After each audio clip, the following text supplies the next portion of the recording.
නමස්කාරය කියන පන්සිල් සමාදන් වෙන්නට.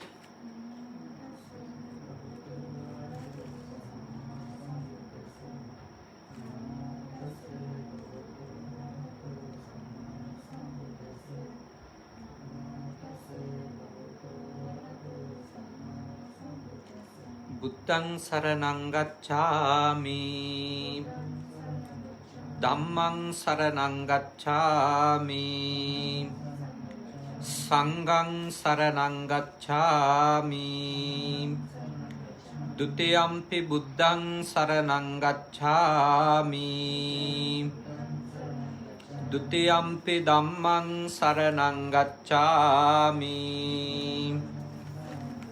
ဒုတိယံ පි සංඝං සරණං ගච්ඡාමි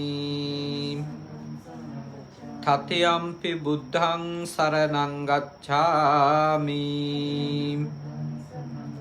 တတိယံ පි ධම්මං සරණං ගච්ඡාමි တတိယံ පි සංඝං සරණං ගච්ඡාමි တိสรณගමනං සම්පුන්නං පානාති පාතා වේරමණී සික්ඛාපදං සමාදියාමි අදින්නා දාන වේරමණී සික්ඛාපදං සමාදියාමි කාමේසු මිච්ඡාචාරා වේරමණී සික්ඛාපදං සමාදියාමි මුසාවාදා වේරමණී සික්ඛාපදං සමාදියාමි සුරාමේරය මජ්ජපමා දට්ඨානා වේරමණී සික්ඛාපදං සමාදියාමි අප්පමාදේන සම්පාදේත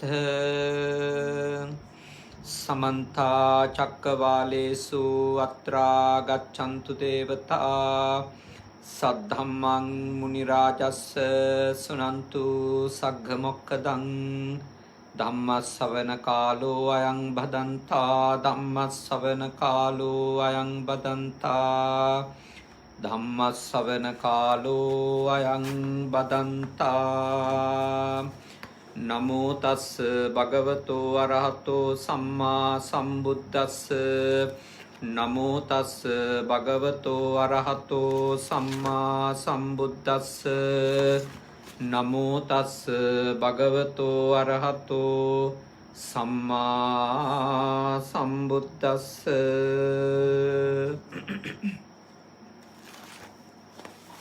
කාරුණික ශ්‍රද්ධාකාමී පින්වතුනි අද දුශාන්ති හේවගේ නෝනා මහත්මියත් ඒ වගේම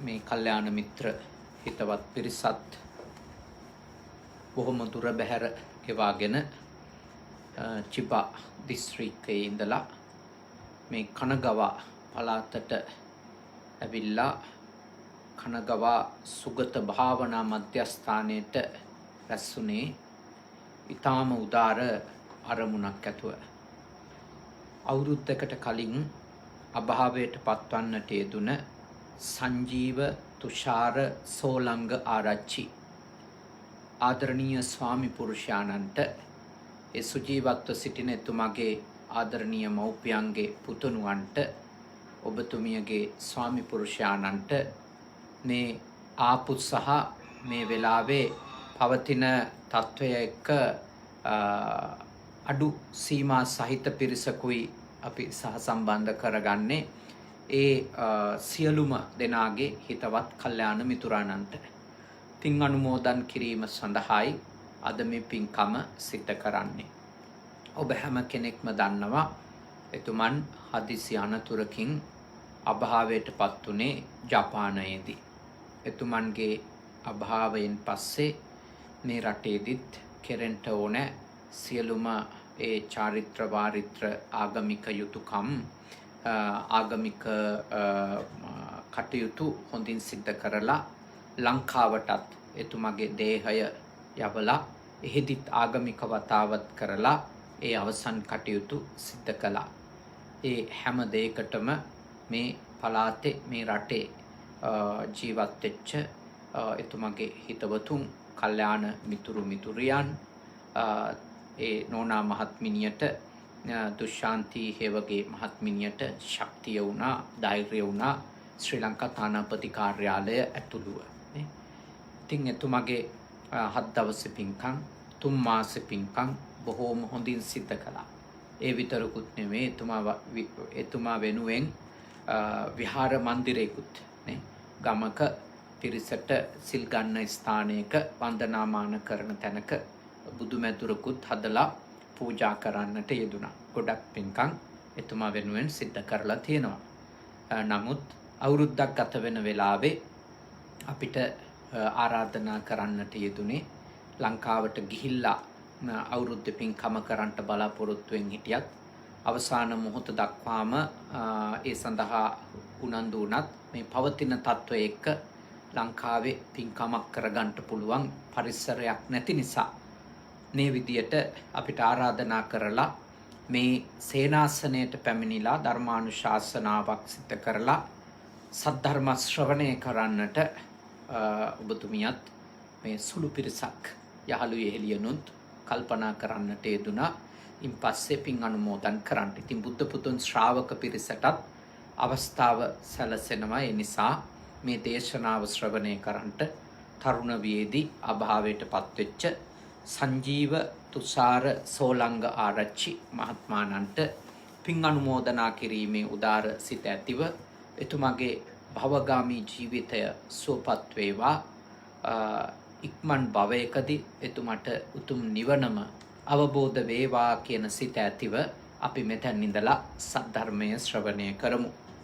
පින්වතුනි, අපි මේ කාල පරිච්ඡේදය පුරාම ධර්ම ග්‍රන්ථයක් ඇසුරෙන් තමයි ධර්ම කරුණු සාකච්ඡා කරන්නේ.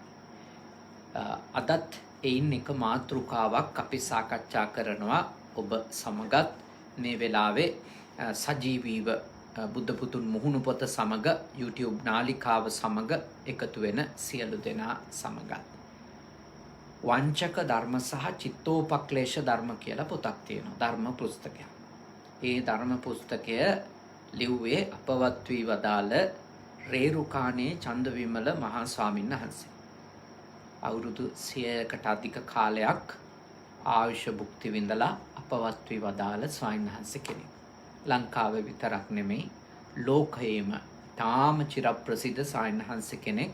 සිල්වතෙක් ලෙස, ගුණවතෙක් ලෙස, භාවනානුයෝගී ස්වාමීන් වහන්සේ කෙනෙක් ලෙස, ඒ වගේම හොඳට සද්ධර්මය අවබෝධ කරගෙන සාමාන්‍ය කිහි පැවිදි සියලු දෙනාට සද්ධර්මය අවබෝධ කරගන්නට පුළුවන් විදියට උතුම් ධර්ම ග්‍රන්ථ රචනා කරපු උතුමන් වහන්සේ කෙනෙක් ලෙස රේරුකාණේ චන්දවිමල මහා ස්වාමීන් වහන්සේ ප්‍රකට වුණා.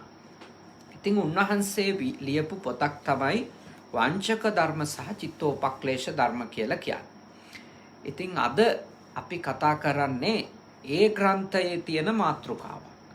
අද පටන් ගන්න ප්‍රධාන මාතෘකාවේ අනුමාතෘකා කීපයක් තියෙනවා. ඉදිරියට මේ තරුණ දරුවන්ටත් මේ දේශනා ඇහුවොත් හැමදාම හැන්දෑ යාමේ ධර්ම කරුණක් අලුතින් ඉගෙන ගන්න පුළුවන්. අපි ඊර්ෂ්‍යාව කියන ප්‍රධාන මාතෘකාව ස්වාමින් වහන්සේ කොහොමද සටහන් කරලා තියෙන්නේ, විස්තර කරලා තියෙන්නේ කියලා පළමුවෙන්ම බලමු. අනුන් විඳින සැපයට, අනුන් ලබන ලාභයට, ගෞරවයට, කීර්තියට, ප්‍රශංසාවට, තනතුරට නොකමැති වන ස්වභාවය, ඒවා නොයිවසන ස්වභාවය ඊර්ෂ්‍යාවයි. ඊර්ෂ්‍යාව කියලා කියන්නේ මොකක්ද එතකොට?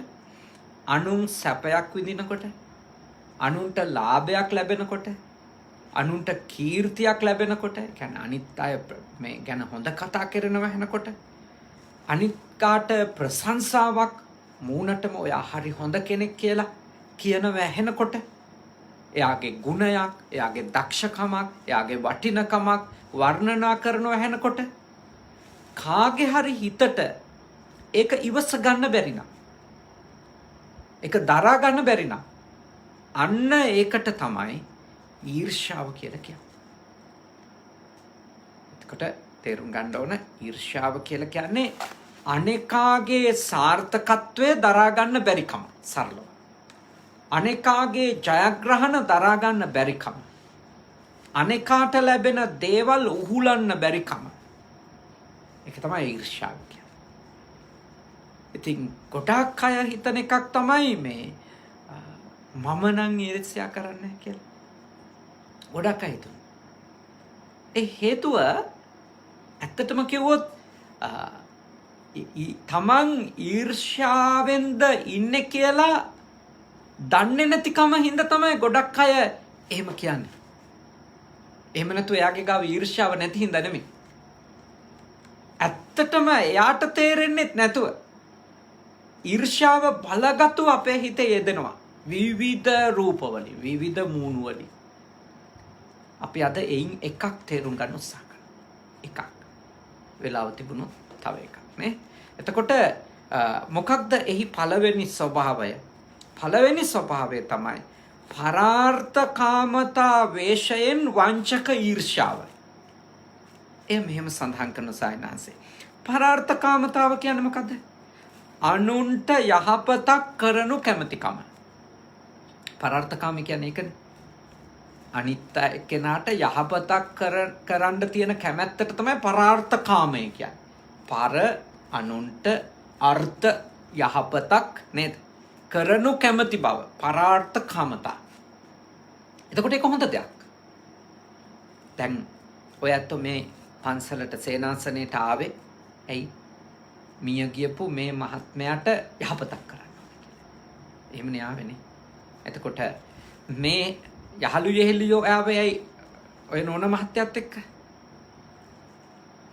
ඔබතුමියට යහපතක් කරලා දෙන්න ඕනේ. මේ පින්කම හොඳට කරගන්න උදව් කරන්න ඕනේ. ඒව පරාර්ථකාමී දේවල්. හොඳ දේවල්.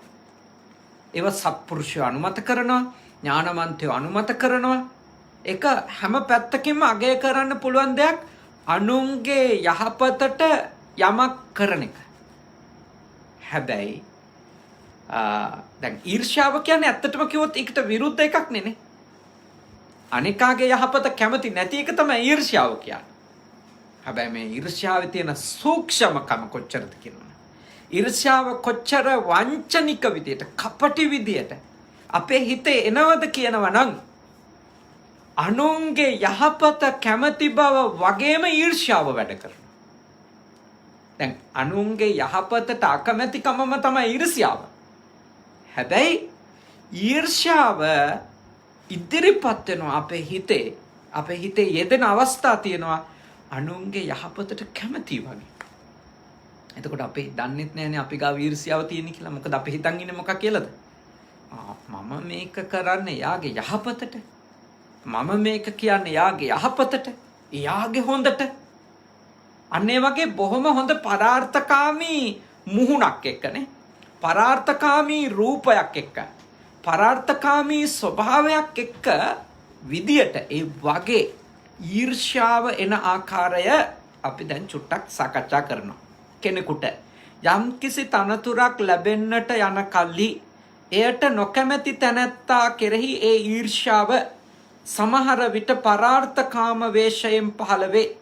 එයින් වංචිත වූ තැනැත්තේ මේ තනතුර ලදහොත් මොහු අල්ලස් ගැනීම් ආදියෙන් ජනයා පෙළන්නට වෙයි.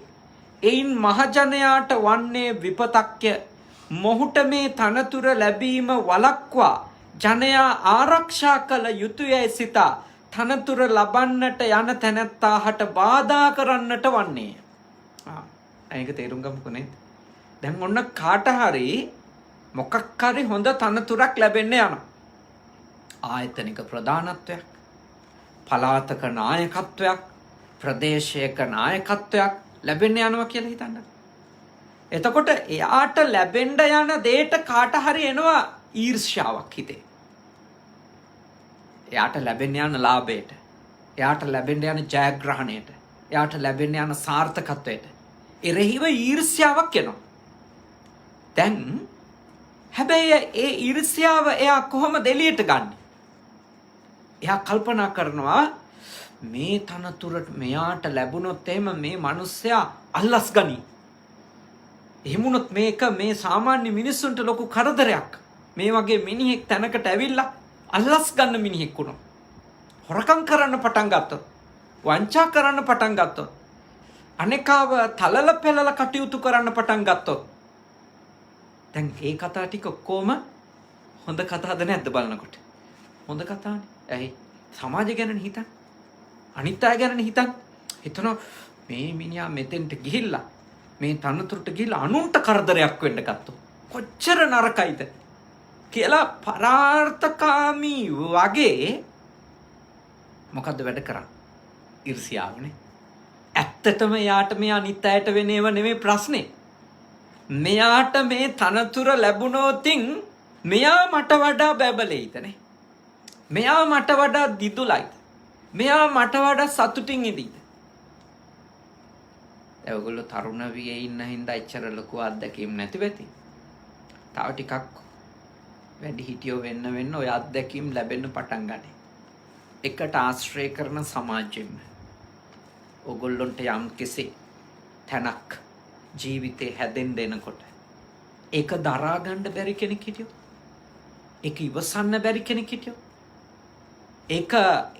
ඒක සතුටින් ඒක පිළිගන්න කැමති නැති කෙනෙක් හිටියොත් එයා ඒ ගමන වළක්වන්න, ඒ සාර්ථකත්වයේ වළක්වන්න එයාගේ පැත්තෙන් කළ හැකි දේවල් කරයි, කියන්න පුළුවන් කතා කියයි.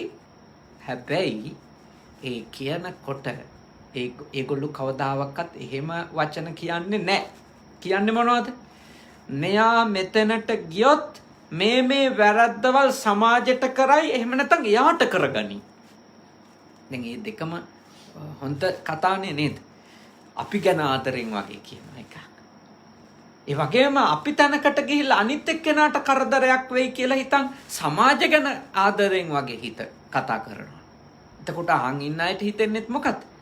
කොච්චර හොඳ මිනිස්සෙක්ද මෙයා. මෙයා හිතනවනේ අනිත් අය ගැන. එහෙම හිතලනේ මේ අරයාගේ සාර්ථකත්වයේ නවත්තන්න දෙයක් කරනවා නම් කරන්න හරි හිතන්නේ. එතකොට ඔබ අවබෝධ කරගන්න ඕන එතන ඊර්ෂ්‍යාව තමයි ඇවිල්ලා තියෙන්නේ. හැබැයි මතු පිටට ඒක පේන්නේ මොකක් වගේද? පරාර්ථකාමී. පරාර්ථකාමී. දැන් හොඳටම දන්න කියන මිනිස්සු ලංකාවේ ඡන්ද ඉල්ලනකොට ඔය වගේ අවස්ථාවල් වලටපත් වෙනකොට ප්‍රතිවිරුද්ධනේ. පක්ෂයේ අය නිතර කියන්න පුළුවන් එකක් තමයි එයා ආවොත් තව මංකොල්ලකයි, තව සූරාකයි. ඉතින් ඇත්තටම ඉතින් ලංකාවේ නම් බලයට එන හැම මිනිහම මිනිසුන්ව මංකොල්ල කනවා තමයි නේද? මිනිසුන්ව සූරා කනවා තමයි, වංචා කරනවා, බොරු කපටිකම් කරනවා තමයි.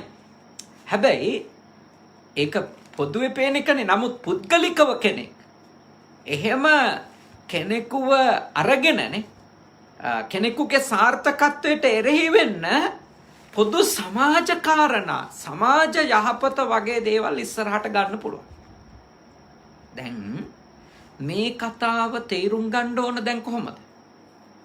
අනිත් අය අපිට මෙහෙම කරනවා කියලා නෙමෙයි අපි මේක තේරුම් ගන්න ඕන.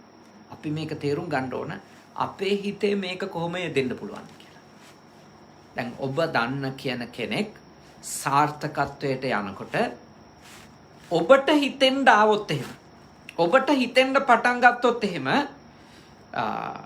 එයා යන්නේක හොඳ නෑ ඉස්සරහට කියලා ඔබ පරිස්සම් වෙන්න ඕන. ඔබ බොහොම පරාර්ථකාමී කතාවක් වගේ ඔබ එයාගේ සාර්ථකත්වයට එරෙහිව ඊර්ෂ්‍යාව යොදවන්න පුළුවන්. ඒක කාන්තාවක් වුණත්, පිරිමියෙක් වුණත්, තරුණ වුණත්, ළමයෙක් වුණත් ඕන තරම් ඒක වෙන්න පුළුවන් අවස්ථාවදී. ඒ නිසා අපි තරුණ කාලේ ඉඳලම නේ, අපි තරුණ කාලේ ඉඳලම ළමෙක් ළමා කාලේ ඉඳලම පුහුණු කරගන්න ඕනි තමන්ගේ හිතට පරාර්ථකාමයේ වගේ අනුන්ට හොඳක් කරනවා වගේ ඊර්ෂ්‍යාව ඇවිල්ලා අනුන්ට හානි කරන එක නවත්ත ගන්න. තව දුරටත් ඒක ස්වාමීන් වහන්සේ මෙහෙම විස්තර කරනවා.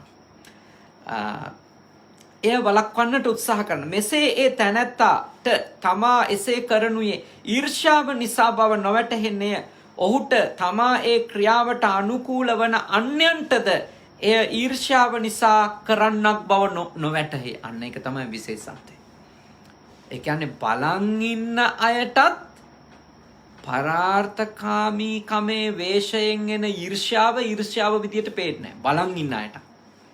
එච්චරටම ඒක සූක්ෂමයි. ඒක වංචනිකයි. ඒක කපටි විදියට ඒ සිතුවිල්ල අපට පැන නගිනවා. ඒක ගිහි වුණත් පැවිදි වුණත් ඒක එහෙම වෙන්න පුළුවන්. උදාහරණයක් සරලව කිව්වොත් ගුරුවරයෙකුට තමන්ගේ ශිෂ්‍යයා තමන්ට වඩා සාර්ථක වෙන්න යනවා පේනකොට එයාට ඊර්ෂ්‍යාවක් එන්න පුළුවන්. මෙයා මාව ඉක්මවල යන්නත් හදන්නේ කියන හැඟීම එක්ක. ඊළඟට එයා ඒ ගමන වළක්වන්න දේවල් කියන්න පුළුවන් මෙහෙම. දැම්ම ඔයා ඔතෙන්ට ගියොත් ඔයා නාස්ති වෙයි. ඕනවට වඩා කල් වැඩි දැම්ම. එහෙම හිතලා එහෙම කියලා යම්කිසි කෙනෙක් නේ ඔබ හොඳට අවබෝධ කරගන්න ඕනේ. යම්කිසි කෙනෙක් ගුරුවරයෙක් වෙන්න පුළුවන්. සමහර විට දෙමව්පියන්ගේ හිතේ උනත් වෙන්න පුළුවන්. ඊර්ෂ්‍යාවක් එන්න පුළුවන් තමන්ව ඉක්මවා යනවට. හැබැයි ඒක යා දන්නෙත් නෑ මේක ඇත්තටම ඊර්ෂ්‍යාවද මේක පරාර්ථකාමීද කියලා. එච්චරට සූක්ෂමයි. මොකද ඊර්ෂ්‍යාව එනවා පරාර්ථකාමී වගේ. ළමයාට හොඳක් කරනවා වගේ ළමයාගේ සාර්ථකත්වයට යන ගමනට පොඩි අකුල් හෙලනවා. එතකොට කියන්නේ මොකක්ද? මම මේවා කියන්නේ ඔයාගේ හොඳට. ඔයා මේක කරන්න එපා. හැබැයි එයාගේ යටිහිත තමයි දන්නේ. එයා ඒක කියන්නේ හොඳටද අම්මා වුණත්, තාත්තා වුණත්, ගුරුවරයා වුණත්, කවුරු වුණත්. එයා ඒක කියන්නේ ඇත්තටම ළමයා ගැන හිතලාද? එහෙම නැත්තම් ළමයා ඊටාම කෙටි කාලෙකින් Tamanට වඩා සාර්ථක වෙනවට ඊර්ෂ්‍යාවට. ඕක එන්න පුළුවන්. අනේ අපිට නම් එන්නේ ළමයෙක් ගැන ඕවා කොහෙද එන්නේ කියලා එහෙම හිතන් ඉන්න එපා. එන්න පුළුවන්. නොයනවනම් විශිෂ්ටයි. ඒකට කියන්නේ මොකද්ද? නොයනවනම් කියන්නේ මුදිතාවනේ. දරුවෙකුගේ සාර්ථකත්වය දැකලා චුට්ටක්වත් ඊර්ෂ්‍යාවක් එන්නේ නැත්තම් වංචනිකව හරි ඒකට කියනවා මොකද්ද? මුදිතාව. මුදිතාව කියන්නේ ඒක. අනුන්ගේ සැපත, අනුන්ගේ සාර්ථකත්වය, අනුන්ගේ ජයග්‍රහණය ඉවසන සුළුකමට කියනවා මුදිතා. ඒක අම්මෙක්ගේ හිතේ ආවොත් ඒක සාර්ථක දෙයක්, උතුම් දෙයක්. තාත්තෙක්ගේ හිතේ ආවොත් උතුම් දෙයක්. ගුරුතුමෙකුගේ ගුරුතුමියකගේ හිතේ ඒ හැඟීම ඇති වුණොත් ඒක උතුම් දෙයක්. ඒක උතුම් දෙයක්. හැබැයි ඔය ඕනම කෙනෙකුගේ හිතේ අනුන්ගේ සාර්ථකත්වයේ දරා ගන්න බැරි වුණොත්, තමන් ඉක්මවා යන්නයි හදන්නේ කියලා තේරුණොත්, පරාර්ථකාමීකම වගේ ඊර්ෂ්‍යාව ඉස්සරහට එන්න පුළුවන්. පරාර්ථකාමීකම වගේ ඊර්ෂ්‍යාව ඉස්සරහට එන්න පුළුවන්. ඇවිල්ලා අර ගමන වළක්වන්න දේවල් කරනවා. හැබැයි ඒ කරන ගමන් කියන්නේ මොකක් පිණිස කරනවා කියලාද? එයාගේ හොඳට කරනවා. ඔයාගේ හොඳට මේක කියන්නේ. ඇත්තටම එයා රැවටිලා ඉන්නත් පුළුවන්. මම මේ කරන්නේ එයාගේ හොඳට කියලා. එයා ඒ හිතන දේ නේද? ඒක ඒ හිතන දේ නේ ඕනම වෙලාවක එයාටම රැවටිලා ඉන්න අවස්ථාවක් වෙන්නත් පුළුවන්. බුද්ධිමත් වෙන්න. හැමතිස්සෙම සිහියෙන්. මගේ ගාව ඊර්ෂ්‍යාව නෑ කියලා හිතනවට වඩා නේ, මගේ ගාව ඊර්ෂ්‍යාව නෑ මට නම් ඒව නෑ කියලා හිතනවාට වඩා මම ඔබට මෙත්සිතින් යෝජනා කරනවා පරාර්ථය වගේ ඊර්ෂ්‍යාව යෙදෙනවාද කියලා බලන්න. අනිත් එක්කෙනාගේ සාර්ථකත්වයක් ගමනකට තමන්ට හිතෙනවා නම් මේක නවත්තන්න ඕන කියලා තමන් නිරීක්ෂණය කරන්න. හොඳට බලන්න. මම මේ කතාව කියන්නේ මෙයා ගැන ඊර්ෂ්‍යාවට. මම මෙයාගේ හොඳට කියනවා වගේ පෙනුනට, එහෙම නැත්නම් මෙයා ඒ தත්වෙට ගියොත් සමාජයට අයහපතක් වෙයි කියලා සමාජ ගැන තියෙන ආදරේ වගේ හිතකින් කිව්වට ඇත්තටම මම මේක කියන්නේ ඇයි මම මේ කතාව කියන්නේ නේ? ඇයි මම මේ විදියට හැසිරෙන්නේ? හොඳට බලන්න. මොකද තමන්ව අවබෝධ කරගන්න එක තරම් දුකින් නිදහස් වෙන්න වෙන ක්‍රමයක් නැහැ. තමන්වම තමයි තේරුම් ගන්න. මේ ඔක්කොම විඳවිලි තියෙන්නේ අපිට අපිව තේරෙන්නේ නැති හින්දා. අපිට අපිව දකින්න බැරි හින්දා. අපි හැමතිස්සෙම එළිය දිහා දකින්න තමයි කැමති. එළියේ අයගේ හැසිරීමේ තියෙන අර්බුදේ වටහා ගන්න තමයි අපි කැමති. ඒත් අපි දිහා බලලා අපව විග්‍රහ කරගන්න දරන උනන්දුව තාම අල්ප එකක්. ඒ හින්දා අපිට හැමතිස්සෙම හිතෙන අපි හරි හොඳයි. මං හරි උතුම්. මං හරි නිවැරදි. ලෝකේ අනිත් අය ඔක්කොම නරකයි. අයහපත්. ඉතින් අපි මැරෙනකන් ඔය වගේ අපිට රැවටිලා ඉන්න පුළුවන්. ඉතින් අපි අපේ ජීවිතේ හරියට ගෙවනවා කියන්නේ මේ ලැබපු මනුෂ්‍යාත්මේ නුවණ දියුණු කරන එක. සල්ලි හම්බ කරන්න, රැකිරක්ෂා කරන්න, ව්‍යාපාර කරන්න, ඉගෙන ගන්න. හැබැයි ඒ ඔක්කොම අතරේ ප්‍රඥාව දියුණු කරගන්න. දැන් ඔයගොල්ලෝගේ යාළුවානේ අවුරුදු කීයේද මැරුණේ? 30 ගණක්? 32 දිනේ. දැන් එයා මෙහි ඇවිල්ලා සල්ලිත් හම්බ කරා, යාන වාහනත් ගත්තා, කම්පැනියකුත් ආරම්භ කරගත්තා. එහෙම දේවල් කර හිටියානේ. එයා එක වෙලාවක මැරුණානේ. හදිසි අනතුරකින්. දැන් එයා මොනවද අරන් ගියේ? එයා ආසා වෙච්ච වාහන, විවාහ වෙච්ච බිරිඳ, හම්බ කරපු සල්ලි, ගත්තු දේපොළ ඔක්කොම තියලා ගියා. එයා හදාගත්තු පිනක් කුසලයක් තිබුණා නම්, ගොඩනගාගත්තු යහපත් දෙයක් තිබුණා නම් ඒක විතරයි එයාගේ නේ. ඒකයි අපි සල්ලි හම්බ කරනවා වගේම අපේ සිත පින තුල කුසලය තුල දියුණු කරලා නුවණ ප්‍රඥාව දියුණු කරගන්න. අඩුම ප්‍රඥාව දියුණු කරන් හිටියොත් අපිට දරා ගන්න ලේසි දේවල් වෙනකොට. නුවණ දියුණු එක්කෙනාට දරා ගැනීම පහසුයි. නැත්තම් හැමතිස්සෙම අපි ඉන්නේ විඳෝ. හිත කඩා වැටෙමින් ඉන්නේ. මොකද අපිට අනුන්ගේ සාර්ථකත්වය කියන එක දරා ගන්න බැරිකම ඒ ඊර්ෂ්‍යාව ඇතුළේ ඇත්තටම විඳවිල්ලක් නෙති. අනිත් මිනිස්සයාට හොඳක් වෙනවා දකින්න බැරි මිනිස්සයා කියන්නේ විඳෝ ඉන්න මිනිස්සෙක්. එයා සතුටින් ඉන්න මිනිස්සෙක් නෙමෙයි. එයා අසහනෙන් ඉන්න මිනිස්සෙක් නේ. එයා අතෘප්තිමත් මිනිස්සෙක්. ඇත්තටම සරලව කිව්වොතින් තමන්ගේ ජීවිතේ ගැන තියෙන, තමන්ගේ අසාර්ථකත්වයේ ගැන තියෙන අතෘප්තිමත්කමේ අසතුටේ ප්‍රක්ෂේපණයක් තමයි ඊර්ෂ්‍යාව කියන්නේ. ඒ කියන්නේ දැන් මාව මේ අතට වාඩි වෙලා ඉන්නකොට කැමරාවෙන් මාව ඉදිරිපසින් පේනවා. මගේ පිළිබිඹුවක් නේ. මාව පේන්න ගන්නවා කැමරා තිරේ. දැන් මේක බලන චංගමුතුර කතනින් හෝ කම්පියුටර් එකෙන් මේ දේශනාව බලන අයට මාව යාළගේ තිරේ පේනවා. හැබැයි මම එයාලට ප්‍රතිවිරුද්ධව තමයි වාඩි වෙලා ඉන්නේ. හැබැයි ඒගොල්ලන්ට පේනවා ඒගොල්ලොන්ගේ ඉස්සරහට. මගේම පිළිබිඹුවක් නෙමෙයි පේන්නේ. ඊර්ෂ්‍යාව කියන්නේ හරියට මගේ අසාර්ථකත්වයේ ප්‍රතිබිම්බය වගේ. මගේ අසතුටේ ප්‍රතිබිම්බය. මම අතෘප්තිමත් නම්, මම අසතුටෙන් නම් ඉන්නේ. හැමතිස්සෙම ඒක එළියට එනවා. මොකක් විදියටද? ඊර්ෂ්‍යාව වගේ. අනුන්ගේ සතුටට එරෙහිවීම ලෙස එළියට එනවානේ. අපි තවදුරටත් ඒ මාතෘකාව තේරුම් ගමු. පරාර්ථකාමී යම්කිසි සත්පුරුෂයෙකු විසින් දුගියෙකුට උපකාර කරනු දක්නා ලැබෙන කල්හි දෙන තැනැත්තාට ලැබෙන කීර්තිය ප්‍රශංසාව නොයිවසිය හැකි තැනැත්තා කෙරෙහිද සමහර විට ඊර්ෂ්‍යාව පරාර්ථකාමතා රූපයෙන් පහළ වේ. එයට රැවටුණු ඊර්ෂ්‍යාකාරයා පරාර්ථකාමියාගේ දීම සැහැල්ලු කොට හෝ ලොවට කරන අනර්ථයක් වශයෙන් දක්වන්නේය. කොහොමද එහෙම කරන්නේ? එන මිනිසුන්ට මෙසේ නිකම් මුදල් දුනහොත් රටේ අලසයන් යාචකයන් බෝ නොවන්නේ දැයි කියමින් දෙන තැනැත්තාට නින්දා හෝ කරන්නේය.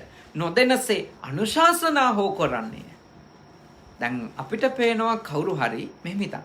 අපිට පේනවා කවුරු හරි හොඳට දම්පැන් දීගෙන ඉන්නවා.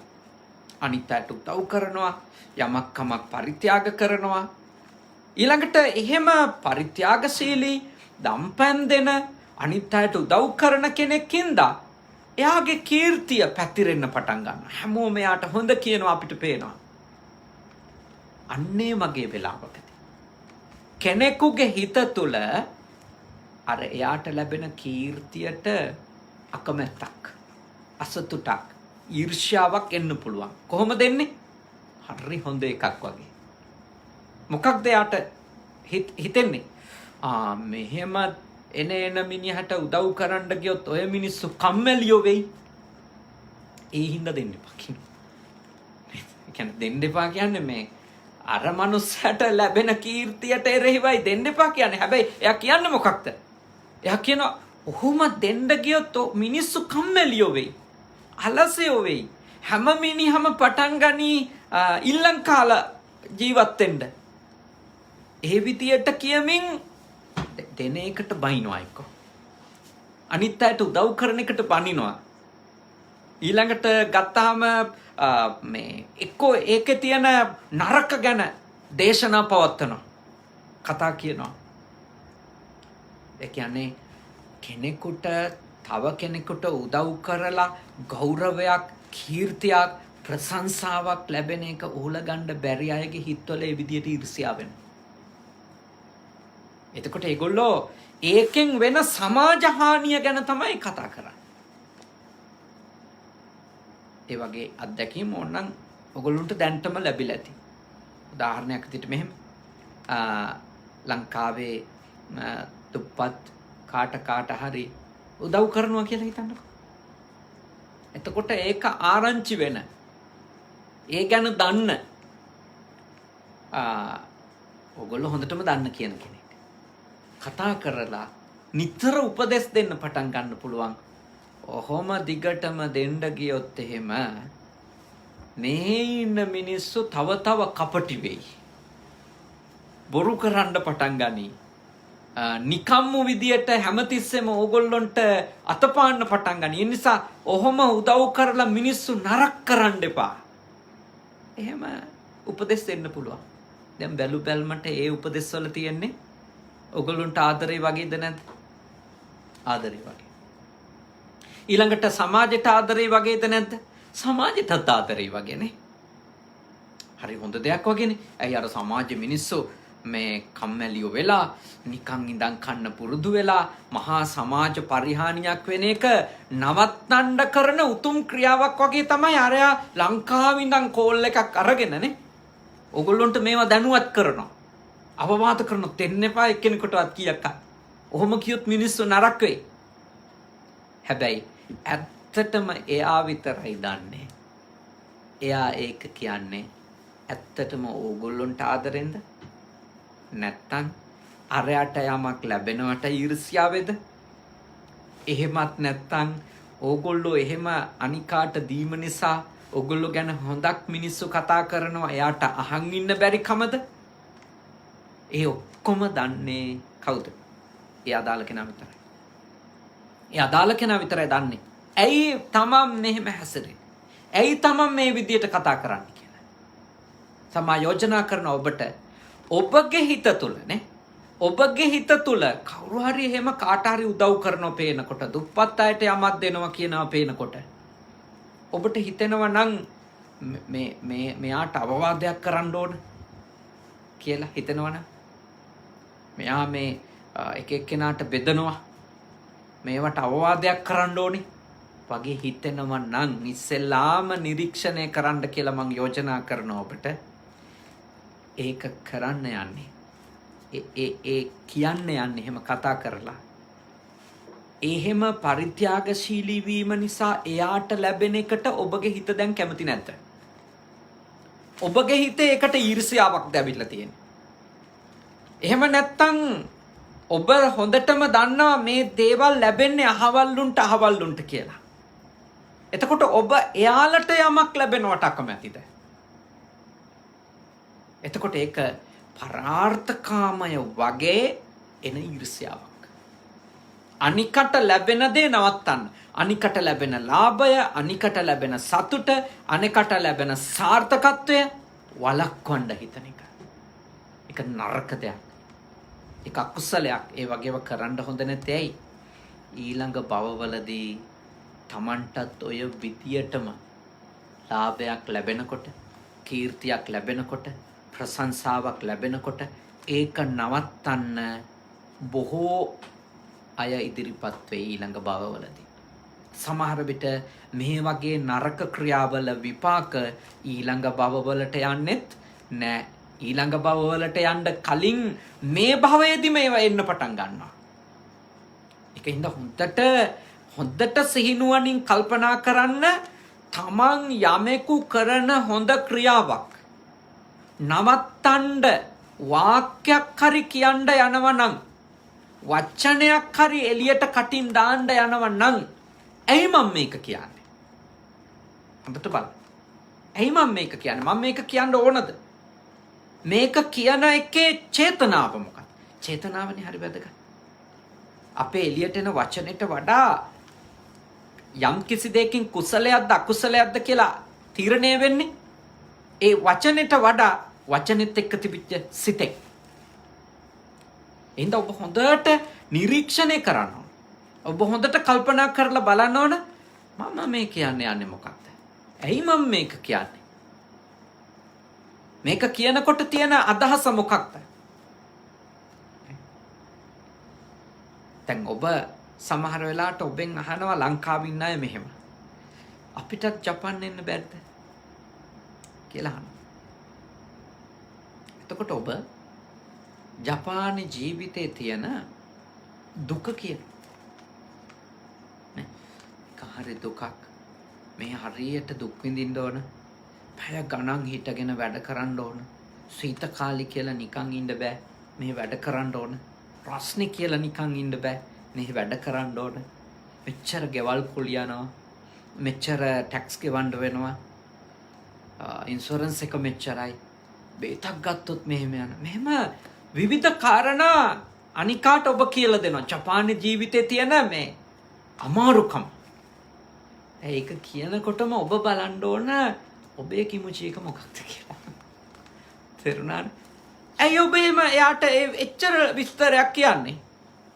ඇත්තටම ඔබේ හිත වැඩ කරන්නේ එයත් ජපානයට ඇවිල්ලා යහපතක් ලබා ගන්නවට අකමැත්තද? හොඳට බලන්න. මොකද එන්න පුළුවන් නේ? එන්න පුළුවන්. මනුස්සය.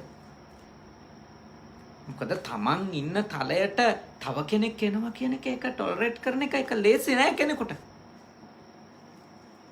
ඔච්චර විස්තර අපි කැමැත්තෙන් කියනකොට අපි දන්නේම නැතුව බලාගෙන යනකොට ඒ කතා ටික ඔක්කොම නිකන් අහන් හිටියොත් එයාගේ හොඳට කියනවා වගේ පේන. එයාගේ හොඳට කියනවා වගේනේ පේන.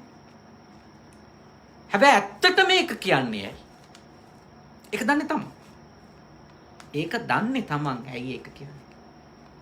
දැන් මේ කාරණා විදියට ගත්තොත් මේවා කියන ඒවාත් ඇත්තද නැද්ද? ඇත්ත. සීත කාලෙත් වැඩ කරන්න ඕනේ. අධික රස්නෙත් වැඩ කරන්න ඕනේ. ඊළඟට ගොඩාක් මෙහෙ ගෙවන්නක් තියෙනවා. ඒ කතා වාක්‍ය විදියට ගත්තොත් 100ට කෝටියක් ඇත්ත. හැබැයි ඒ ඇත්ත උනත් ඒ කොච්චරටම බර කර කියන එකේ චේතනාව මොකක්ද? ඒක දන්නේ තමයි.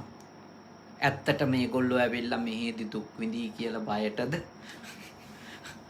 නේද? හිතන්න.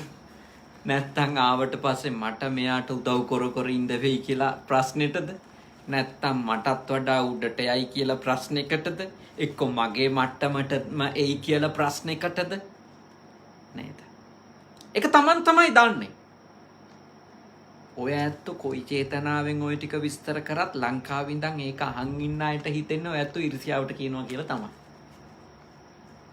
දැන් ඔය ඇත්තටම පරාර්ථකාමීව අවංකවම කියන එකක් කියමුකෝ. අවංකවම. මොකද මේ වෙලාවේ ඔබ ලබන අත්දැකීම් එක්ක ඔබට අප්‍රසන්න වෙලා ඉන්නේ කියමුකෝ. එතකොට ඒ වගේ වෙලාවක ඔබට කවුරු හරි කතා කරලා ඇහුවොත් ජපානයට එන්න ආසයි කොහොමද ඒක? ඔබ ඉන්නේ මේ වෙලාවේ කලකිරෙලා. ඔබ සම්පූර්ණ විස්තරයක් දෙනවා ජපාන එපා වෙන්නනේ. ඒ මොකද අවංකවම ඔබට එපා වෙලා තියෙන හින්දා. හැබැයි මතක තියාගන්න. අහන් ඉන්න කෙනාට ඒක ඇහෙන්නේ මේ විදියට. මෙයා මං එනවට ස්ථිරවම කැමති නෑ. ඒකයි ඔච්චර නෙගටිව් දේවල්ම කියන්නේ. අනිත් එක ඉතින් මොලේ තියෙනවනේ. ඉතින් ඔච්චර දුක නම් ඒ අදාලින් නැතු ඇයි ජපානෙටම වෙලා ඉන්නේ කියලා හිතන්න. හරක් නෙමෙයිනේ. මොලේ තියනවනේ. තේරෙනවනේ ඉතින් ඔච්චර දුක නම් ඔච්චර අමාරු නම් ඇයි යන්නේ නැතුව ජපානෙම ඉන්නේ. ඒ නිසා ඔබ හොඳට තේරුම් ගන්නනේ. ඔබ හොඳට අවබෝධ කරගන්න මේ ඊර්ෂ්‍යාව එන්න පුළුවන් විදි. ඊර්ෂ්‍යාව එන්න පුළුවන් විදි. හැබැයි ඒකෙන් කියනවද මේ වගේ විස්තරයක් කියන හැම කෙනාගේම අරමුණ ඊර්ෂ්‍යාව කියලා? නෑ. ඇත්තටම පරාතකාමී හැඟීමකින් ඒ දේවල් පැහැදිලි කරනවා වෙන්න පුළුවන්. හැබැයි පරාර්ථය වගේ ඊර්ෂ්‍යාව එන්නත් පුළුවන්. තමන් මේ දෙක පටල ගන්නේ නැතුව හොඳට තේරුම් ගන්න. මොකද හේතුව තමන්ට ඇත්තටම ඇවිල්ලා තියෙන ඒ වෙලාවේ ඊර්ෂ්‍යාවක් නම් පරාර්ථය වගේ තමන් නරක දෙයක් කරන්නේ. නරක දෙයක් කරන්නේ. දැන් මගෙන් කෙනෙක් ඇහුවොත් මම මේ කාලේ ජපානයේ ඉන්න නිසා මම නම් කොච්චර මෙහි ජීවිතේ අමාරු වුණත් මම කියන්නේ පුළුවන් නම් එන්න කියලා. ඒ මොකද හේතුව මං කොච්චර පරාර්ථකාමීව ඒ දේ පැහැදිලි කරන්න හැදුවත් ඇහෙන කෙනාට ඇහෙන්න වෙන විදියකට වෙන්න පුළුවන්. මොකද මෙහෙට ආවා කියලා නරකක් වෙන්නේ නැති බව අපි දන්නවා. අපි හොඳටම දන්නවා එන්න පුළුවන් නම් හරි නීත්‍යානුකූල ක්‍රමයකටනේ. මෙහෙට එන අයට අමාරුකම් තියෙයි. අපහසු වෙයි. හැබැයි ඉතින් මෙහෙට ඇවිල්ලා දියුණු වෙන්න බෑයි කියනවා නම් ඒක පල් බොරුවක් නේ. නීත්‍යානුකූලව හරියට આવොත් මෙහෙට ඇවිල්ලා දියුණු වෙන්න පුළුවන්. ඇවිල්ලා නීත්‍යානුකූලව නීතිගරුකව හිටියොත් දියුණු වෙන්න පුළුවන්. මෙහෙට ඇවිල්ලා මේ රටේ හරියට තමන්ගේ හික්මීම තියාගත්තොත් දියුණු වෙන්න පුළුවන්. මේ රටට ආපු අයට ලංකාවෙන් හෝ වෙන කොහෙන් හරි වැඩ වැරදුනා නම් වැරදුනේ මේ රටේ ප්‍රශ්නයක් හින්දා නෙමෙයි ඒගොල්ලොන්ගේ ප්‍රශ්නේ හින්දා. ඒ තමයි අත්ත. ඒගොල්ලොන්ගේ චර්යාවන්හි ප්‍රශ්න. විනය ප්‍රශ්න නේ. ඒගොල්ලෝ කැමති නැතිවීම මේ රටේ නීතියට මේ රටේ තියෙන ක්‍රමයට එකතු වෙලා යන්න. ලංකාවේ විදියට මෙහෙ හැසිරෙන්න යෑම. අන්න එතකොට වර්ධිනවා. එහින්දා කාටවත් අපේ දෙයක් ගැන උපදේශනයක් දෙති. හරි පරිස්සම් වෙන්න ඕන. අපේ ඊර්ෂ්‍යාවක් කෙනෙකුගේ සාර්ථකත්වයට එරෙහිව එන එක වළක්ව ගන්න. පුළුවන් තරම්.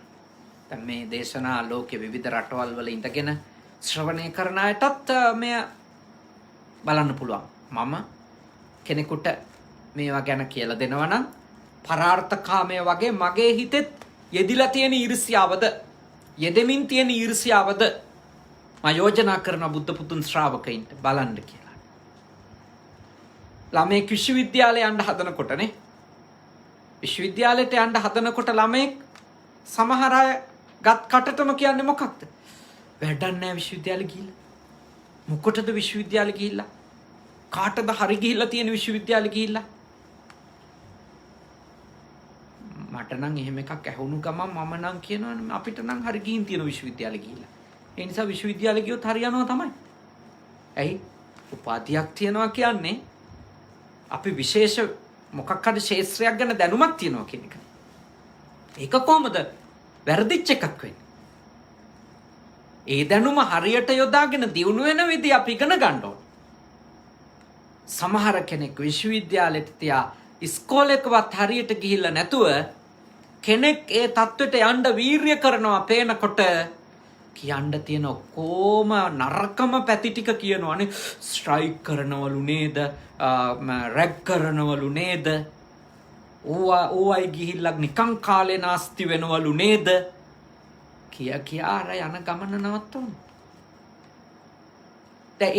ඒගොල්ලොන්ගේ වාක්‍ය ඔක්කොම විග්‍රහ කරලා බැලුවොත් ඒවා පේන්නේ හරිම පරාතකාමී, අනිත් මිනිහා ගැන හිතපු හරි හොඳ දේවල් වගේ. හැබැයි ඊර්ෂ්‍යාවක් ඇවිල්ලා තියෙන කියලා එයා දන්නෙත් නැහැ. මොකද ගොඩක් අය කැමති නැහැ තමන්ට වඩා උඩට තව මිනිහෙක් යනවට. දැනුමෙන්වත්, බලයෙන්වත්, සල්ලි වලින්වත්, යාන වාහන වලින්වත් කැමති නැහැ. කැමති නැහැ යනවට. ඒක හැටි. ඒක මේ ලෝක ස්වභාවයක්. ඒක ලෝක ධර්මතාවයක්. ඒක විශේෂම දේ තමන් දන්න කියන අය උඩට යනවට තියෙන අකමැත්ත තමයි මේක ඊර්ෂ්‍යාව ලෙස ඉස්සරහටම එන්නේ. දැන් නොදන්න අය දැන් තමන්ගේ ගමේ නොවන මිනිස්සු කොච්චර ජපන් ආවත් අසහනයක් නැහැ. හැබැයි තමන්ගේ ගමේ තව මිනිහෙක් කෙනෙකුට ඔළුව කැක්කුම හැදෙනවා. එහෙම වෙනවනේ. මිනිස්සු ඉන්නවා එහෙම වෙන අය. තමන් මේ රටට දැන් ඇවිල්ලා හොඳටම දන්න කියන දැන් ඕගොල්ලෝගේ ජීවිතය ගැන හිතන්නකෝ. ඕගොල්ලොන්ගේ සාර්ථකත්වයට පදයක් හරි හැදුවා නම් නේ, කතන්දරයක් හරි හැදුවා නම් ඒක කරලා තියෙන්නේ දන්න කියන අයද කවදාකවත් හම්බ වෙලාවත් නැති අයද? හොඳටම දන්න කියන අය නේ. හොඳටම දන්න කියන අය. ජපන් අයත් නෙවෙයිනේ නේ. ජපන් අයගෙන් හරි එහෙම එකක් වුණොත් ඒත් හොඳටම දන්න කෙනෙක්ගේ. නොදන්න අය එහෙම කරන්නේ නැහනේ. මේ ඊර්ෂ්‍යාව කියන හැඟීම ඕනම මිනිස්සෙකුගේ හිතේ එන්නේ දන්න කියන අය ගැන. ඒ විතරකුත් නෙවෙයි. මේක මේ ශේස්ත්‍රය අය ගැනත් තමන්ගේම ශේස්ත්‍රය ගැන. දැන් උදාහරණයක් විදිහට ගත්තොත් මේ හරියට ඉන්නවනේ මේ කයිෂා කරන අයනේ. වාහන බිස්නස් කරන කට්ටිය හරියට ඉන්නවා. දැන් වාහන බිස්නස් කරන කෙනෙකුට ඊර්ෂ්‍යා හිතෙන්නේ නැහැ කරෝල බිස්නස් කරන කෙනෙක් ගැන. තේරුණා නේද? ඒ කියන්නේ ඊර්ෂ්‍යාව ඇති වුණොත් ඇති වෙන්නේ තව වාහන බිස්නස් කරන කෙනෙක් ගැන විතරමයි. මොකද අරයා කොච්චර කරෝල විකුණනත් ප්‍රශ්නයක් නැහැ. ඒක යාගේ ශේෂ්ත්‍රය නෙවෙයි. ඒක හැමතිස්සෙම ශේෂ්ත්‍රෙත් එක්ක සම්බන්ධයි නේ. ඒ කියන්නේ ඊර්ෂ්‍යාව කියන එක හැමතිස්සෙම ඉදිරිපත් වෙනකොට ඒක තමන්ගේ ශේෂ්ත්‍රයට එක සම්බන්ධයි. ගොඩක් සම්බන්ධයි. හොඳට නිරීක්ෂණය කරලා. හොඳට නිරීක්ෂණය. ඊළඟට ගොඩක් වෙලාවට මේ ලිංගිකත්වයත් ඒකට බලපානවා. උදාහරණයක් කිව්වොත් පිරිමියෙකුට ඊර්ෂ්‍යා හිතෙන්නේ ගොඩ වෙලාවට ලිංගිකමය වශයෙන් ඊර්ෂ්‍යාවක් කෙනෙකුට පිරිමියෙක් ගැන. කාන්තාවකට ඒ ඊර්ෂ්‍යාව එන්නේ කාන්තාවක් ගැන. ලිංගිකමය වශයෙන් ගත්තොත් ඊර්ෂ්‍යාව කියන එක එන්නේ ඒ සමාන තමන්ගේ අනන්‍යතාවය. හැබැයි මෙහෙම එකක් තියෙනවා. ඒ තමයි ගොඩ වෙලාවට කාන්තාවකට පිරිමියෙක් කොච්චර සාර්ථක වුණත් ඊර්ෂ්‍යාව එන්නේ නැති වෙන්න පුළුවන්. තමන් දන්න කියන කෙනෙක් වුණත් පිරිමියෙක් කොච්චර සාර්ථක වුණත් ඊර්ෂ්‍යාවක් එන්නේ නැතිව ඒක තියෙන්න පුළුවන්. සමහරට ඊර්ෂ්‍යාව වෙනවත් ඇති. හැබැයි කාන්තාවක් සාර්ථක වෙනකොට ඒක ටොලරේට් කරගන්න, ඒක ඉවස ගන්න ඉතාම දුෂ්කරයි පිරිමියෙකුට. ඒක පිරිමින්ගේ මානසිකත්වයේ තියෙන එක. එතකොට අර පිරිමියාගේ ඊගෝ එක හර්ට් වෙනවා. ඒ කියන්නේ එයාට වඩා ඒ කියන්නේ පිරිමියාට වඩා කාන්තාව සාර්ථක වීම කියන එක දරාගන්නේ ඊටාම දියුණු පිරිමියෙක්. ඊටාම දියුණු පිරිමියෙක්. ආධ්‍යාත්මිකව ඊටාම පොහොසත් පිරිමියෙක්. නැත්තම් ඒක එනවා. ඒක එන්නේ පරාර්ථයේ වේශයෙන් තමයි ගොඩක් වෙලාවට. ඔයා ඕවා කරන්න ගිහිල්ලා මේ ළමයි නාස්ති වෙයි. නේ මේවා මගෑරේ. ඒ විදිහට තමයි මේ ගොඩ වෙලාවට ඒ පිරිමියෙකුගේ හිත තුළ මේක එන්න පුළුවන්. මම යෝජනා කරන හැම පිරිමියම එහෙම නැහැ. හැම ගැහණියමත් එහෙමයි. හැබැයි මේ ඊර්ෂ්‍යාව කියන මානසිකත්වය පුදුම සූක්ෂම එකක්. අනෙකාට හොඳක් කරනවා වගේම එන්න පුළුවන් නේ. අනෙකාට යහපතක් කරනවා වගේම ඊර්ෂ්‍යාව වෙන්න පුළුවන්. දැන් උදාහරණයක් කිව්වොත් සරලව දැන් මේ නෝන මහත්මයා ස්වාමි පුරුෂ අභාවයට පත් වුණාට පස්සේ මේ රටේ ජීවත් වෙනවා නේ. ව්‍යාපාර කරනවද රැකිරක්ෂාවක් කරනවා නේ. මොකක් හරි ව්‍යාපාර හරි රැකිරක්ෂා හරි කරනවා. එතකොට දැන් ඒක දරා ගන්න කෙනෙකුට බැරි වුණා. සමහර වෙලාවට උපදේශයක් හම්බ වෙන්න පුළුවන්. ඔබතුමියගේ හොඳට වගේ. දැන් බැලු බැල්මටම මේ ඔක්කොම කියන කතා ටික ඔබතුමියගේ හොඳට වගේම තමයි කියන්නේ. ඔයා මේව කරන්න එපා, මේව කරන්න ගිහිල්ලා බෑ, ඔයා අමාරුවේ වැටෙනවා, මෙහෙම එහෙම කියන්න පුළුවන්. හැබැයි ඒවා කියන එක්කෙනා තමයි හරියටම දන්නේ ඇයි ඒක කියන්නේ. ඒක ඇතුලේ ඇත්තටම තියෙන්න පුළුවන් ඔබතුමිය ආරක්ෂා කරන අදහස. ඔබතුමියට අයහපතක් වෙන අදහස. ඒක වෙන්න දෙන්න හොඳ නෑ කියන චේතනාව. ඒ වගේම තියෙන්න පුළුවන් තනියම නැගිටිනවට අකමැති. දෙකම තියෙන්න පුළුවන්. හැබැයි ඒක දන්නේ කවුද? තමන්. ඒ කතාව කියන කෙනානේ. ඒක දන්නේ තමන්. ඒක තමන්ගේ හෘදය සාක්ෂිය විතරක් දන්න කතාවක්. ඒ හින්දා ඔබ තාම බුද්ධිමත්වනේ. ඊටාම ප්‍රඥාවන්තව තේරුම් ගන්න ඕනේ. මේ ඊර්ෂ්‍යාව කියන මානසිකත්වය අනෙකගේ හොඳට නේ අනෙකගේ යහපතට අනෙකා වෙනුවෙන් කරන උතුම් වූ පරිත්‍යාගයක් විදියට තමන්ගේ හිතේ යෙදෙන්න පුළුවන්. මේක අම්මගේ හිතේද තාත්තගේ හිතේද හාමුදුරුවන්ගේ හිතේද කාගේද කියලා එකක් නැහැ.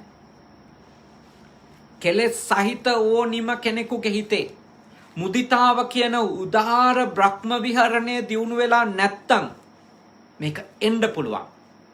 එන්න පුළුවන් එක මූණක් තමයි. තව ගොඩක් මූණු තියෙනවා. මම ඒවා ඉදිරි දේශනාවලදී කතා කරනවා. එක මූණක් තමයි මොකද? පරාර්ථකාමී. ස්වාමීන් වහන්සේ තවත් කරුණක් කියනවා. කෙනෙකු අනුන්ගෙන් දෙයක් ලෙහෙසියෙන්ම පිනට ලබා නම් සමහරුන්ට එය නොයිවසිය හැකිය. ඔවුන්ගේ ඒ ඊර්ෂ්‍යාවද සමහර විට පරාතකාම වේශය ගන්නේය. එයින් වංචිත වූයේ එසේ අනුන්ගෙන් දෙයක් නිකම්ම ලබා ගැනීමට පුරුදු වීමේ දෝෂය කියා ඒ වළක්වන්නට තැත් කරන්නේය. ඒ කියන්නේ දැන් කෙනෙක් තමන්ගේ යාළුවෙක් තමන් දන්න කියන කෙනෙක් නිකම්ම දේවල් ලැබෙනවා පේනවා. එතකොට එයාගේ ගාවටම ගිහිල්ලා වුණත් ඊර්ෂ්‍යා කරන කෙනෙක් එයාගේ හොඳට කියනවා වගේ කියන්න පුළුවන්. ඔයා ඕකට පුරුදු වෙන්න එපා. අනුන්ගෙන් ඔය නිකන් ලැබෙන දේවල් ගන්න එපා. ඔයාගේ උත්සාහයෙන්ම හොයා ගන්න. මොකද එයාගේ ඔළුවේ වැඩ කරනවා වෙන්න පුළුවන් ඒ වෙලාව වෙනකොට. මං දෙයක් ලබා ගන්න පණ යනකම් දුක් විඳලා. හැබැයි මෙයාට ඔක්කොම එනවා. ඒක තරහා ගන්න බැරි වුණාම එයාගේ හොඳට කියනවා වගේ හැමදාම ඔහොම ලැබෙයිද නිකන් නේ. ඒ නිසා ඔවා ලබා ගන්න එපා. ඔයාට පුරුදු වෙන්න එපා. ඉතින් ඒක පරාතකාමී වගේ නේ. ඒක පරාතකාමී වගේ. ඒත් මතක තියාගන්න. ඒක ඇතුලේ තියෙන්නේ ඊර්ෂ්‍යාවක්. බොහෝ වෙලාවට ඊර්ෂ්‍යාවක්. ඒ නිසා මේ සියුම් මේ දහම් දේශනා මේ එළිය අය ගැන විස්තර තියාගන්න නෙමෙයි. එළිය අයව විග්‍රහ කරගන්න නෙමෙයි මේ දේශනා. මේ දේශනා තමන්ගේ හිතේ නේ තමන්ගේ මනසේ යෙදෙන කුසල සිතුවිලි වගේ ඉදිරියට එන අකුසල සිතුවිලි තේරුම් ගන්න තමයි උදව් කරන්නේ. ඉතින් අද ඔයත් ගොඩාක් දුර ඉඳලා ඇවිල්ලා නේ. පැය 2-3ක් දුර ගෙවාගෙන මේ සේනාසනයට ඇවිල්ලා වටින ධර්ම කරුණක් තමයි ඉගෙන ගත්තේ. මොකද්ද? පරාර්ථකාමය වගේ ඉදිරියට එන ඊර්ෂ්‍යාව. ඊර්ෂ්‍යාව කියන්නේ මොකක්ද කියලා මුලින්ම තේරුම් ගත්තා. අනුන්ගේ සැපත, සාතකත්වය, යහපත, ජයග්‍රහණය, දියුණුව ඉවස ගන්න බැරිකම, දරා ගන්න බැරිකම, ඒක ඒ දිහා සතුටින් බලන්න බැරිකම, ඒක තමයි ඊර්ෂ්‍යාව.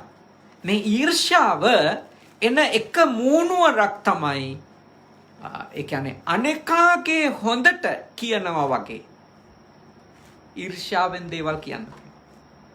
අනේකාගේ හොඳට දේවල් කරනවා වගේ ඊර්ෂ්‍යාවෙන් දේවල් කරන්න පුළුවන්. අනේකාගේ හොඳට වළක්වනවා වගේ ඊර්ෂ්‍යාව නිසා දේවල් වළක්වන්න පුළුවන්. ලැබෙන දේවල්, කරන්න යන දේවල් වළක්වන්න පුළුවන්. මේ විදියට පරාත කාමය වගේ ඊර්ෂ්‍යාව වෙන්න පුළුවන්. දැන් මේ දේශනාව අහපු ඔබ හැමතිස්සෙම බලන්න ඕනි තමන්ගේ හිතේ පරාර්ථකාමය වගේ අනුන්ට ඊර්ෂ්‍යා කර දින්නේ කියන කතා කියන්නේ. වළක්වන දේවල් වලින් වළක්වන්නේ, සමහර දේවල් ලැබෙන එක නවත්තවන්නේ, ඒකට අනුශාසනා කරන්නේ, ඒවට උපදෙස් දෙන්නේ ඊර්ෂ්‍යාවෙන්. නැත්තම් ඇත්තටම පරාර්ථකාමයට. ඒක බුද්ධිමත්ව තේරුම් ගන්න උත්සාහ කරන්න. ඉතින් අද හොඳ පින්කමක් ඔබ සිද්ධ කරන්න. ඔබතුමියගේ ස්වාමි පුරුෂයා දුශාන්ති හේවගේ නෝන මහත්මිනියගේ ස්වාමි පුරුෂයා සංජීව තුෂාර සෝලංග ආරච්චි මහත්මාණන් අවුරුද්දකට කලින් ජපානයේදී හතිසි රියානතුරකින් අභාවයට පත්වෙච්ච කෙනෙක්. එතුමාට පින් අනුමෝදන් කරන්නටයි අද මේ සද්ධර්ම දේශනාව මේ විදියට බුද්ධ පුතුන් මුහුණුපත ඔස්සේ නේ සජීවීව විශාල පිරිසකට ධර්ම ශ්‍රවණය කරන්නට අවස්ථාව සැලසුවේ. ඇත්තටම මේ කාලේ මේ වගේ පින්කමක් කරනවා හැරෙනකොට චිබා පළාතේ ගත්තොත් ගොඩාක් කොරෝනා වසංගතය පැතිරෙමින් තියෙනවා. ඒ නිසා පිරිස් රැස් වෙලා දෙයක් කරන එක ගොඩාක් අනතුරුදායකයි. ගොඩාක් වගකීමෙන් මේ පරිස්සමින් තමයි පින්කම් කරන්න ඕනේ. ඒ නිසා ඔයත්තුන්ට උනත් මම 10කට අඩු පිරිසක් මේ පන්සලට එන්න කියලා අවධාරණය කළෙත් බණ ඉවර වෙනකන් මුහුණු ආවරණය, මුඛ ආවරණය අයින් කරන්න එපා කියලා සිහිපත් කළේ. ඒ මොකක්ින්දද මේ වසංගතය එක්ක පින්කම් කරනකොට අපි ගොඩක් පරිස්සම් වෙන්න ඕන නිසා. ඉතින් ඊටාම ශ්‍රද්ධාවෙන් විශාල පිරිසක් මේ දේශනාව බුද්ධ පුතුන් මුහුණු පොතොස්සේ අහුම්කන් දුන්නා. ඔයත් අහුම්කන් දුන්නා සංජීව මහත්මයාට ගොඩක් පින් සිද්ධ වෙනවා එතකොට නේ. එතුමාට පිනක් අත් වෙන්න කියලානේ අපි මේ බණ දේශනාව කරේ. අපි බණ අහන් හිටියේ. අපේ හිතත් හැදෙනවා වගේම එතුමාගේ භව ගමනටත් ඒක යහපතක් වෙනෝනට වෙන ස්වාමියා වෙනුවෙන් වෙන මොනව කරන්නද? එයාගේ ඊළඟ භවය දැන් එයා උපදිලා ඉවරයි. ඉතින් ඉපදිලා ඉන්න භවයක එයාට පිනක් කරගත හැකි නම්, පිනක් අනුමෝදන් විය හැකි නම් ඒ සඳහා අවස්ථාවක් දීම තමයි අද ඔබතුමිය සිද්ධ කළේ. ඒ ලංකාවේ ඉඳගෙන මං හිතනවා ඒ මහත්මයාගේ අම්මා තාත්තත් බණ අහන මැති, ඔබතුමියගේ අම්මා තාත්තලත් බණ අහන මැති. ඒ හැමෝටම තමන්ගේ පුතා වෙනුවෙන්, ඥාතිවරයා වෙනුවෙන්, යහළු යෙහෙලියන්ටනේ එතුමගේ මිත්‍රයා වෙනුවෙන් ඒ අයගේ කරන්ට පුළුවන් දේ තමයි පින් අනුමෝදන් කරන එක. ඉතින් දැන් කල්පනා කරමු අද අෂ්ටපාන ගිලම්පස ආදිය සකසාගෙන ඇවිල්ලා භාග්‍යවතුන් වහන්සේට පිළිගන්වන්නට යෙදුණා. ඒ උතුම් කටයුතු කිරීමෙනුත් උතුම් සද්ධර්ම දේශනාවක් පවත්වාගෙන, දේශනා කරවාගෙන, ශ්‍රවණය කිරීමෙනුත් රැස් කරගන්නට යෙදුණු සියලුම පින් කුසල් විශේෂයෙන්ම මීට වසරකට පෙර අභාවයට පත්වන්නට යෙදුන සංජීව තුෂාර සෝලංගාරච්චි මැතිතුමා මේ පින් අනුමෝදන් වෙත්වා. ඒ වගේම බුද්ධ පුතුන් ශ්‍රාවක ඔබ නමින් මිය ගියපු සියලු දෙනාමත්, මෙතෙන්ට බණ අහන්න ආපු මේ තරුණ දූල පුතාලා නමින් මිය ගියපු සියලුම දෙනාමත් මේ පින් අත්කර ගනිත්වා. කොරෝනා වසංගතය නිසා ලංකාවේ ගොඩාක් අය මැරෙනවා. ඒ කාටවත් පාංශු කුලයක්වත් නැහැ. බොහෝ වෙලාවට ඒ තත්ත්වයවත් නැහැ. 7 දවස පින්කමක් කරගන්න බෑ. ඒ සියලුම මිය ගිය දෙනාටත් අපි මේ පින් අනුමෝදන් කරමු.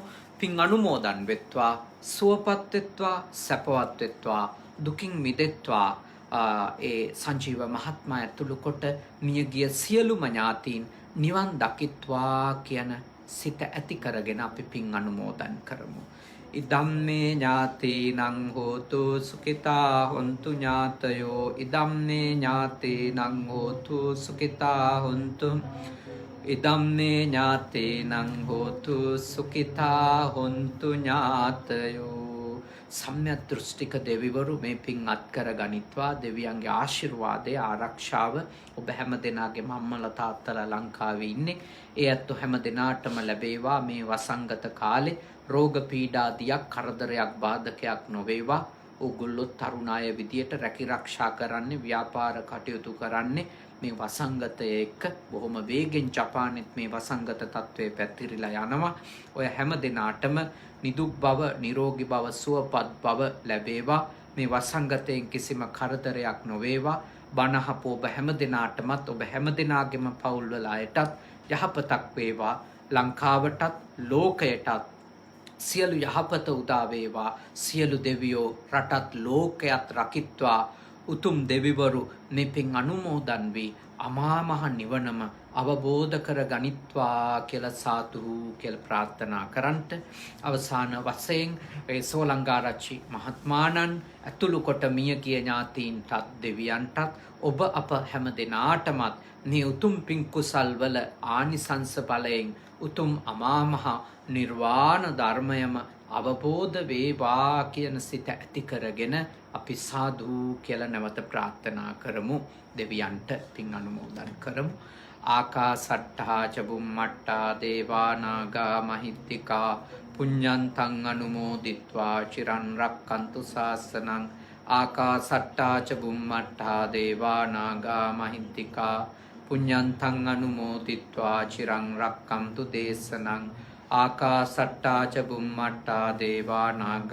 මහිත්‍තිකා පුඤ්ඤන්තං අනුමෝදිත්වා චිරං රක්ඛන්තු මම් පරන්ති තී විශේෂයෙන්ම කනගව සුගත භාවනා මධ්‍යස්ථානය පුජි සුගත සේනාසනය එවැගේම කන්සායි සුගත භාවනා මධ්‍යස්ථානය කියන සේනාසනයන්හි ආධිපත්‍ය හොබවන මගේ සහෝදර අතිපූජනීය හුරුළුනිකවැවේ සුදම්ම ස්වාමින් වහන්සේටත් කනගව සුගත භාවනා මධ්‍යස්ථානාධිකාරී මගේ සහෝදර අතිපූජනීය අම්පිටියේ සද්ධාවාස ස්වාමින් වහන්සේ ඇතුළු පූජනීය මහා සංඝරත්නයටත් බුද්ධ පුතුන් මුහුණු පොත සහ YouTube නාලිකාව ඔස්සේ මේ දේශනාව ශ්‍රවණය කරපු ඔබටත් මේ දේශනාවේ දායකත්වය ගත්තු දුශාන්ති හේවගේ නෝනා මහත්මිය ඇතුළු මේ පින්වත් තරුණ පිරිසටත් සියලු යහපත වේවා නිදුක් බව ලැබේවා නිරෝගී බව ලැබේවා සුවපත් බව ලැබේවා සියලු දෙනාටම උතුම් නිවනම අවබෝධ වේවා සාදු සාදු සාදු වන්දනා කරන්ට අභිවාදන සීලිස්ස නිච්ඡං බුද්ධාපචායනෝ චත්තාරෝ ධම්මා වඩ්ඩಂತಿ ආයුවන්නෝ සුඛං බලං ආයුරාෝග්‍ය සම්පatti සග්ග සම්පatti මේවච අතෝ නිබ්බාන සම්පatti මිනාතේ සමිච්ඡතු හැම දිනාටම තුනුරුවන් සරණයි සාදු සාදු සාදු